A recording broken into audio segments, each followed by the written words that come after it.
سوال یہ ہے کہ عید کی نماز کا افضل اور مسنون وقت کیا ہے، اور یہ بھی فرماتے ہیں کہ ہمارے ملک میں عید کی نماز صبح 10 بجے ہوتی ہے۔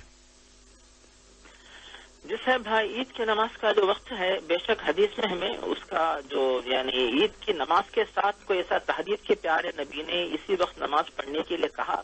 ایسا ذکر تو ہمیں نہیں ملتا ہے، لیکن صحابہ کرام اس کی طرف اشارہ کرتے ہیں۔ یعنی مثال کے طور پہ بخاری اور مسلم میں حضرت عبداللہ بن عمر سے حدیث جو مروی ہے وہ ہے کہ جب سورج طلوع ہو رہا ہو اس وقت جو ہے تم لوگ نماز مت پڑھو،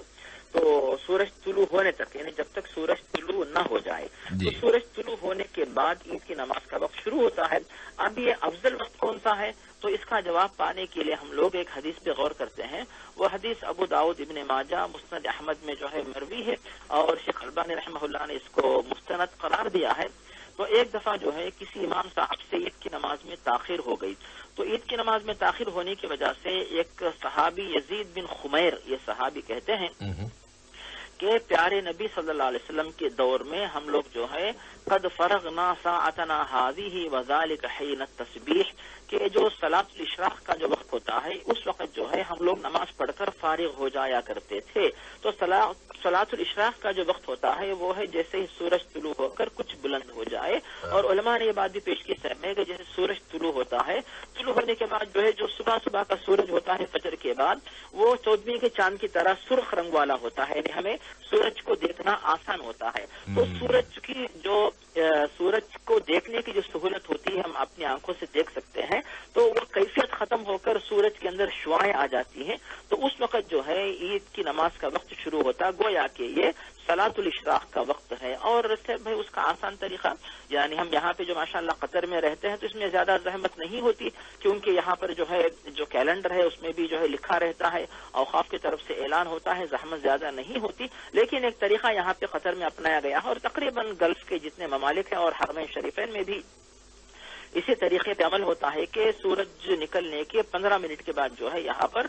جو عید کی نماز کی پابندی ہوتی ہے، عید کی نماز ادا کی جاتی ہے۔ اس طریقے سے یعنی عید کی نماز کا وقت پہچاننے کا آسان طریقہ ہمارے سامنے آ گیا، اور حدیث کی روشنی میں ہم نے بتا دیا کہ صلاۃ الاشراق کا جو وقت ہوتا ہے وہ افضل وقت ہے۔ لیکن صاحب بھائی کہ اب دنیا میں لوگ الگ الگ ہیں، ماشاءاللہ آبادی زیادہ ہے، ہم اگر یہ کہیں گے سب لوگوں سے کہ فجر کی نماز کے 15-20 منٹ کے بعد جو عید کی نماز پڑھ لو، تو ہو سکتا ہے کہ سب لوگوں کو سہولت نہ ہو، جیسے آپ نے کچھ دیر پہلے فرما دیا کہ ماشاءاللہ یعنی دنیا میں آبادی بڑی ہے اور مسافتیں زیادہ ہیں، تو لوگوں کو عیدگاہ پہنچنے میں، مساجد کو پہنچنے میں، گھر والوں کو، بچوں کو اور لیڈیز کو تیار کر کے جو ہے عید کی نماز کے لیے پہنچنے میں تاخیر ہونے کا امکان رہتا ہے۔ اس اعتبار سے الگ الگ مساجد میں صاحب میں الگ الگ اوقات میں نمازیں رکھی جاتی ہیں۔ جیسے شہروں میں کسی جگہ پہ جو ہے فجر کے آدھے گھنٹے کے بعد، کسی جگہ پہ 1 گھنٹے کے بعد، کسی مقام پہ 2 گھنٹے، کسی مقام پہ یہاں تک کہ میں نے حیدرآباد میں دیکھا کہ 11 بجے بھی عید کی نماز ہوتی ہے، یعنی زوال آفتاب سے پہلے۔ تو اس طریقے سے جو ہے مطلب یہ ہوا کہ سہولت کے لیے اگر اس طرح تاخیر ہوتی ہے تو اس بات کی اجازت ہے، کوئی حرج نہیں ہے۔ تو مسنون وقت کون سا تھا یا پھر پیارے نبی کب پڑھا کرتے تھے اس کا ذکر ہم نے کر دیا، لیکن اس میں اجازت ہے، اور اجازت کب تک چلتی ہے اس کا بھی ذکر ہمیں ملتا ہے، اور وہ اس کا ذکر ہمیں ملتا ہے اس روایت کے اندر جو ہم ابن ماجہ مسند احمد میں پاتے ہیں۔ تو حضرت ابو عمیر جو ہے انس بن مالک کے رشتہ دار، تو وہ کہتے ہیں کہ پیارے نبی کے دور میں کچھ ایسا ہوا کہ پیارے نبی نے، صحابہ کرام نے روزہ رکھ لیا، اور روزہ رکھنے کے بعد وہ تھا رمضان کا جو ہے وہ 30واں دن، رمضان کی 30 تاریخ تھی، اور اس کے بعد جو شام کے وقت یعنی سورج غروب ہونے سے پہلے یا پھر عصر کے بعد ایک قافلہ مدینے کے باہر سے آیا۔ آنے کے بعد جو ہے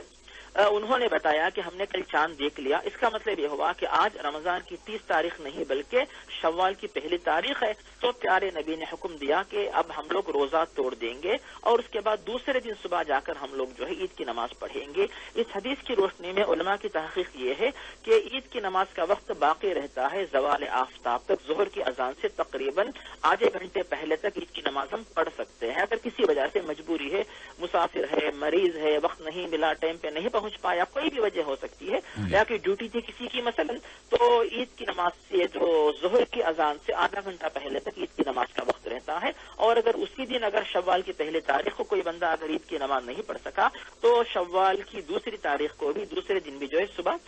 فجر کی نماز یا پھر جو سورج طلوع ہونے کے 20 منٹ کے بعد تقریباً جو ہے وہ عید کی نماز کی قضا دوسرے دن بھی کر سکتا ہے، کوئی حرج نہیں۔ تو اس طرح سے بھائی 10 بجے کا وقت یعنی وہ مسنون وقت ہم نہیں کہیں گے، لیکن اجازت ہے، مجبوری کی وجہ سے لوگ شاید کرتے ہوں، لیکن اس میں کوئی حرج نہیں ہے جسے بھائی۔ جزاک اللہ خیرن۔ اگر ہم اس کا خلاصہ یوں عرض کرنا چاہیں کہ سورج طلوع ہونے کے بعد 15 سے 20 منٹ کے بعد سے عید کی نماز کا وقت شروع ہو جاتا ہے، اور ظہر کی نماز سے 15-20 منٹ پہلے، آدھ گھنٹہ پہلے تک اس کی نماز کا وقت رہتا ہے۔ کیا مناسب ہوگا یہ جملہ؟ جی بالکل بالکل، یہی ملخص ہے بھائی، بہت اچھا ہے، جی ہاں۔ جزاک اللہ خیرن مولانا۔